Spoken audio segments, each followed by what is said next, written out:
Once again this morning, if you would like to follow along as we've been doing in the past weeks, you'll find a little insert in your bulletin, and you'll find places that you can fill in little blanks on the front and back if you'd like to use that. You know, I heard a professional comedian claim recently that there are only 10 basic joke patterns in all of the world. And that all of the funny stories that are making the rounds these days are simply adaptations or variations on these 10 primal themes. And to be honest, I don't know whether his numbers are accurate or not, but just think back to all the punchlines that you've heard over the years, and although the details may vary, nonetheless, you do begin to see some common themes. Sort of like wise old Solomon said, there's nothing new under the sun, right? And you know what? A guy by the name of Anthony DeMello, he makes a similar claim when it comes to certain story forms. It seems during his lifetime, this Indian Jesuit priest made an extensive study of literature of lots of different cultures. And basically, what he discovered was that certain story patterns are universal, pretty much everywhere. And though the details may vary, the basic structure or point of the stories is always the same. In fact, renowned psychiatrist Carl Jung, if you've heard of him, he used the term archetypal to describe such stories. Yeah, both of these men say we need to look very carefully at those places where stories from all over the world connect, because they seem to be saying that when that happens, we can be sure that what's being expressed is something universal and important. Folks, one such archetypal story comes out of the Chinese culture. And I can tell you over the course of 35 years of ministry that I have told this story in counseling and a lot of other situations at least a couple of hundred times.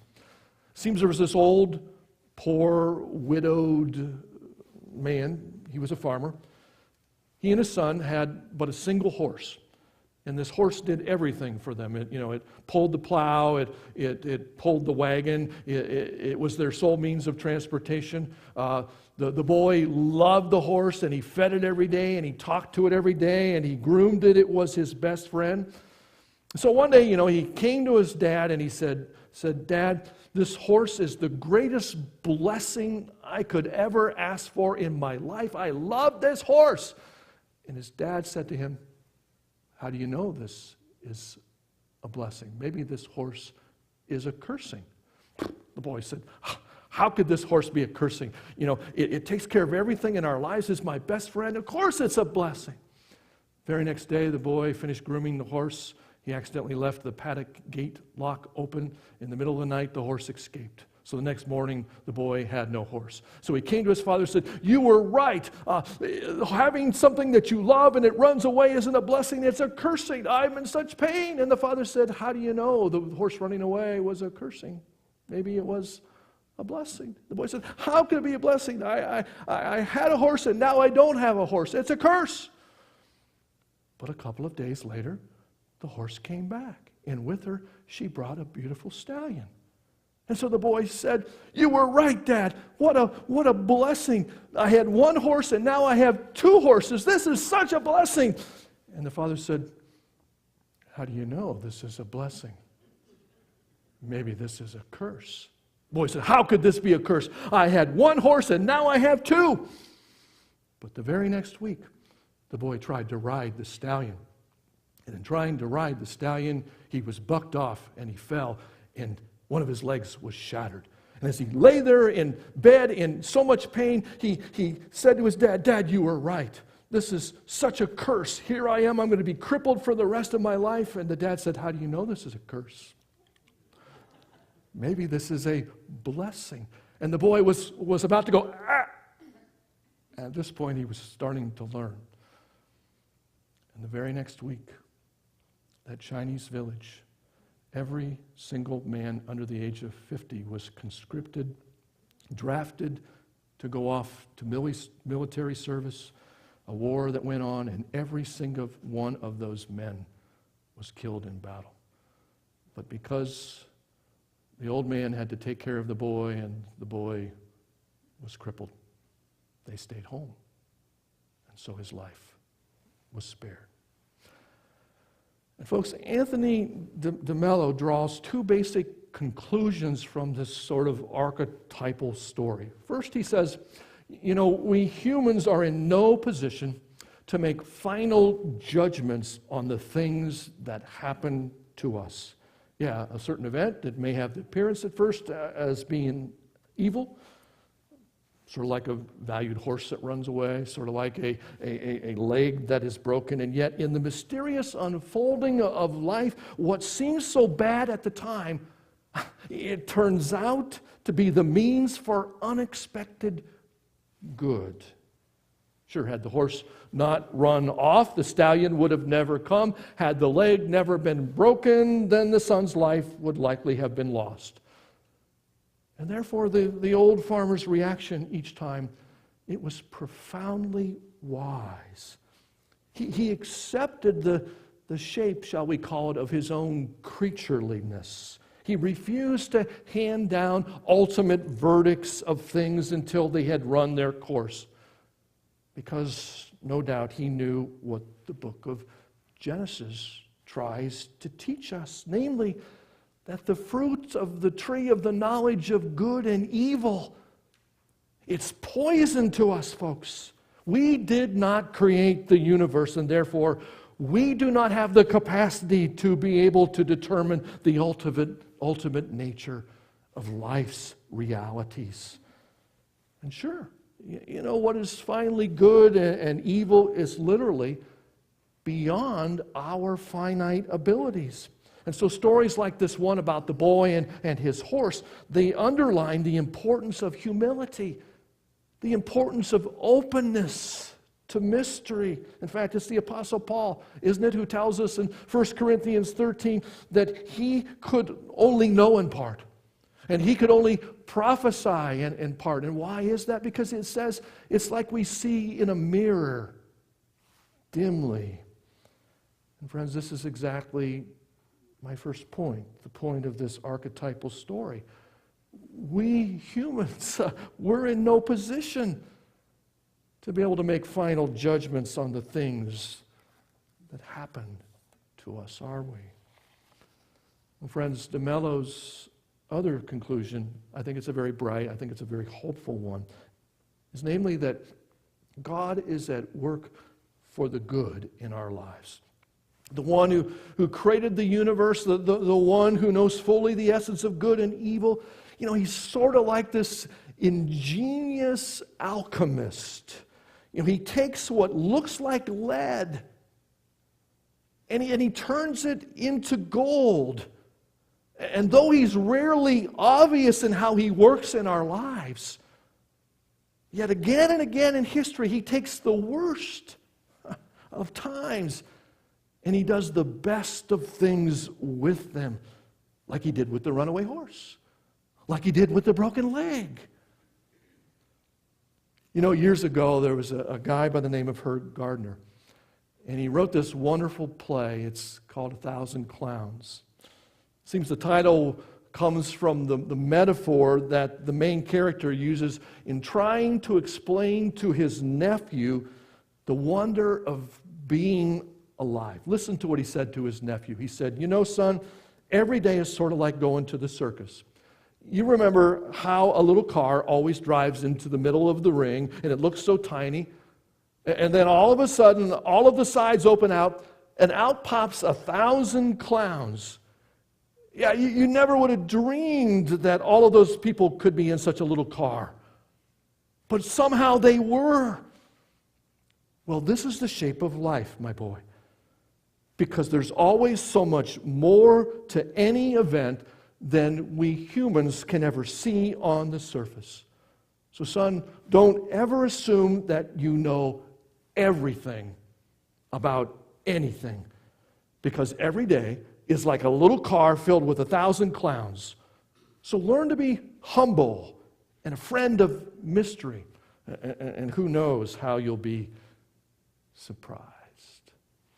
Well, friends, perhaps here we find the beautiful image of knowing and not knowing, which is the essence of faith. Yeah, we can have ultimate confidence in this one who in all things is at work for the good, even when at the same time we do not completely understand how it's going to all fit together. Sure. Don't jump to premature conclusions about good and evil. That seems to be the sense of this story. And guess what? Right in the middle of our epistle lesson for this morning comes a story that proves that DeMello was right. Folks, if you look carefully, the tiny little book that we read for today of Philemon basically has the same structure as that Chinese story about the boy and his horse. And although the particulars may be a bit different, essentially Philemon is Paul's only personal letter in the New Testament because, as you'll recall, all of his other letters are addressed to churches. But this one's different, and so is the story behind it. It seems that years before, Paul had gone to a city named Colossae, and there he had been instrumental in the conversion of one of the leading citizens of that city, a man by the name of Philemon. Through Paul, the risen Christ did the same thing for Philemon that Christ had done for Paul on that road to Damascus. And so basically, like a lot of people of that era, Philemon was a slave owner. And folks, it's been estimated that roughly about 60 million people were slaves in the Roman Empire. After all, let's realize the whole ancient world rested on this little social arrangement, slavery. And one of Philemon's possessions was a young slave named Onesimus. It seems that one day Onesimus did what seemed to be a very dumb thing. He stole some of his master's money, he fled in the middle of the night, and he ran to Rome, and he tried to hide out in all the throngs of this ancient megalopolis.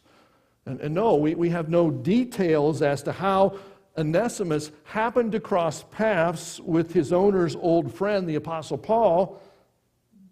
By this time, Paul was under arrest and being held in prison in Rome, and he was hoping that he would gain an audience with the emperor, that he would be exonerated.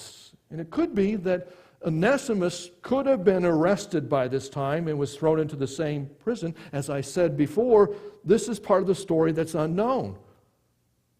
But basically all we do know is that somehow a runaway fugitive and an imprisoned old apostle connected up with each other. And by usual expectations, Paul would have never even taken notice of such a one as Onesimus, for in those days slaves were hardly even regarded as human beings. Few free folk even would notice them except for the function that they performed. Or could it be that Paul recognized Onesimus from the old days when he was back at Philemon's place and discovered him to be both a thief and a fugitive and could have easily responded with condemnation? And yet let's realize that long before, folks, Paul had begun to model his life after that of Jesus of Nazareth. This was the one, Jesus, who loved each one he met as if there were no other in all the world to love, and who loved all as he loved each. This is the way that Paul chose to lead his life when he became born again. Which means there's no unimportant, there's no insignificant persons to him. And so again, although the particulars are not clear, what the risen Christ did for Paul and what the risen Christ did through Paul for Philemon, he was now doing through Paul in the life of Onesimus. So this young slave experiences this powerful conversion, and as a result, he becomes a very different kind of a human being. Folks, the name Onesimus in the Greek literally means useful. And in the letter that Paul writes, he sort of does a play on words, which suggests that the impact that Christ always can have on a person in which Jesus is allowed to come into their life. Paul says, Onesimus used to be useless, but now he's very useful to me. Yeah, Jesus, he has a way of taking the chaotic and disorganized mess of a human's life and bringing that into a creative sort of effective focus, old lives for new, sometimes the way we express the Christian walk. And so it was that Onesimus and Paul became very closely bonded to each other as the young slave became this great help to the Apostle Paul during his time in prison. And yet for all of the miracle of grace, of the change that was brought about in Onesimus' life, Paul could not very well just forget the fact that the past cannot be forgotten. Yeah, Christianity, it doesn't just invite us to take off the past like a coat, to simply toss it aside, without any thought at all. Authentic Christianity enables us to face up to our past and then to make amends for it and to proceed to live out our lives in new directions. And so the day came when Paul, I think out of a sense of accountability, said words to Onesimus that must have struck terror in his heart. You have to go back and you have to submit yourself to Philemon, Onesimus. You have to ask for forgiveness and make amends for all you did. And I say these words brought terror into Onesimus' heart because runaway slaves in that day, they were treated with swift and consummate harshness, folks. The whole fabric of the ancient world rested on slavery. And so realize that extreme measures were taken to nip any kind of rebellion against slavery in the bud. In fact, the practice of crucifixion invented by the Romans was done so to keep such would-be revolutionaries and runaway slaves in their place. And therefore, Onesimus, he could very well have argued that Paul really must not have cared for him for asking him to face such a terrible potential fate. And yet Paul said, no, Onesimus, this is what you have to do. One is never free for the future things unless one has honestly and openly faced up to the past. And since he could not go with him, Paul did the very next best thing. He wrote a letter to his friend Philemon in which he basically asked this generous man to do this absolutely revolutionary thing. That is, to look on this one who he was returning to him, not as the thief and the runaway that he had been, but as a human being for whom Christ had died and in whom he had done the saving work. And so Paul proceeds to tell how Onesimus had become a part of his own heart. And he asked Philemon to literally step out of the culture in which he lived all of his life and to be able to look at the situation from an entirely different vantage point, from the way Jesus would see it. Folks, I want you to listen to what Jesus says in Luke chapter 14, verse 26. He says, if anyone comes to me and does not hate father and mother, wife and children, brothers and sisters, yes, even life itself, such a person cannot be my disciple. And you know what? I think one of the meanings of these harsh sounding words is that we have to be willing to let go of the conditioning that was given to us in our upbringing and allow Jesus to give us new eyes and new values and new ways of perceiving what is right and wrong. Yeah, all of us are prisoners of our own moment in history. Sure, we look back on the ancient world and the institution of slavery, and sure, we judge it as an unspeakable evil. And yet, aren't we seeing that very dynamic going on in our culture right now? Sure, what was swept under the carpet around the office or the movie set or the training facility just a few years ago is now looked upon by our society as totally unacceptable, and rightfully so. Those times allowed such people to get away with such acts, but not anymore. And as a result, many people, a lot of men in particular, have been exposed to the light of a new day for what they did in the past, haven't they? Folks, one way of understanding Christian conversion is to say that we are constantly having to unlearn and relearn things in light of who Jesus is in our lives. And to let go of the things that we were taught by our culture, because Jesus is clearly calling us to new and better ways of being. In fact, this is what the letter of Philemon is all about.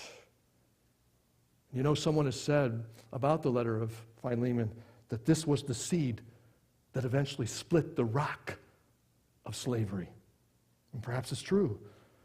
For when human beings began to do what Paul asked of Philemon, that is, to view slaves as more than possessions, but actually as brethren in Christ, then that time would come when the owner-slave relationship would have to give way to something that was more redemptive, more humane.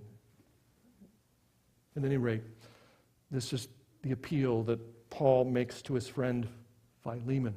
It's the chance that he asks Onesimus to take. And there was a high risk on both sides, and yet the way it all worked out is exactly like that archetypal story from China, that this alchemist God of ours, who in all things is at work for the good, did with Onesimus' story what he has done time and time again throughout history. Because you see, there's a lovely sequel to this letter in the early church, that eventually Philemon would do what Paul asked him to do. In fact, the tradition is that he not only treated Onesimus as a brother in Christ, but he set him free and sent him back to the imprisoned Apostle Paul. And even more, the tradition passed down is that Onesimus became one of Paul's most trusted and valued associates. And the reason for believing this is that over 50 years later, this letter was written. A letter was written by the bishop of Antioch in the early church, a guy named Ignatius. He wrote a letter to the bishop of Ephesus. A letter, by the way, that still exists. We have a copy of it. And do you know the name of that bishop in Ephesus? His name was none other than Onesimus. And so we have reason to believe that potentially the slave who once stole money, who fled into the night with no higher purpose than to lose himself amongst the throngs of Rome, eventually by the grace of God and the mercy of a lot of people, became one of the bishops of the early church. Sure, the horse runs away. And the son says, this is certainly a curse. And yet wise old dad says, a cursing or a blessing? Who's to say? A slave runs away and eventually comes back. And not with a beautiful stallion, with all kinds of potential to do good in the world. But that's not all. Because yet another tradition is that Paul's letters were first collected and circulated by the church in Ephesus. And it was there that it was first recognized that these epistles had lasting and universal value. Could this be that this is eventually how they became part of our New Testament?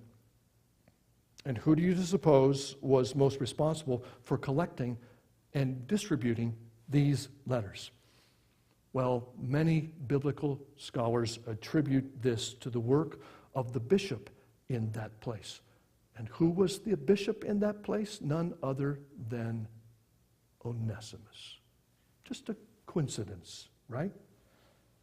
Well, this would certainly explain how amidst all of these letters that are addressed to churches, that there would be included in the New Testament one little personal letter of Paul's. Yeah, it was as if Onesimus was saying, folks, let me tell you how I came to be. From this one who did this evil and despicable thing, here is what the amazing grace of Jesus Christ can do in your life. Sure, had it not been for Onesimus, then we might not even have the letters of Paul in the New Testament. And if he had not run away down in the lower story, Onesimus may have never met Paul in the upper story. And if Paul had not seen Onesimus as a brother and not a slave, he may never have been converted. And if he had not gone back to face his owner, then Onesimus may never have been set free. So folks, do you see now why I say that here is a variation on a universal theme? Blessing or cursing? Who's to say? You know what? I'm inspired by both of these stories to believe that the same pattern is also at work in your story and my story. Friends, we do not know enough to be able to pass judgment on the things that happen to us down here in the lower stories of our lives. We do not have the capacity to be able to eat of the knowledge of the tree of good and evil. That's a deadly poison. That is food beyond us. And therefore, the wisdom of the old farmer who dared to say in every moment, blessing or cursing, who is to say? I think that's the proper stance for all of us in our faith. And yet, for all that we do not know, here is what we do know, that in all things, the seemingly good and the bad, God is at work for the good.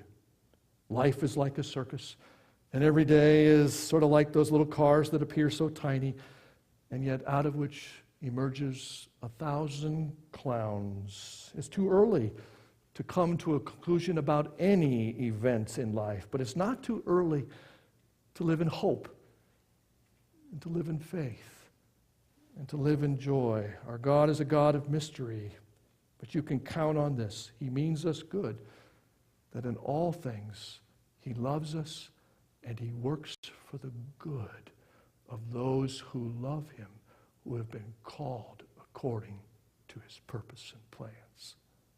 Let's pray.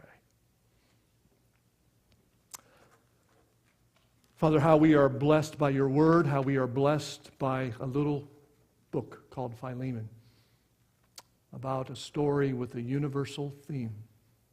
Blessing or cursing, who's to say? Certainly not us. We are tempted to eat of that tree of the knowledge of good and evil, like Adam and Eve. But let us, in faith, trust in the mystery and the wonder of a God who loves us and means us good.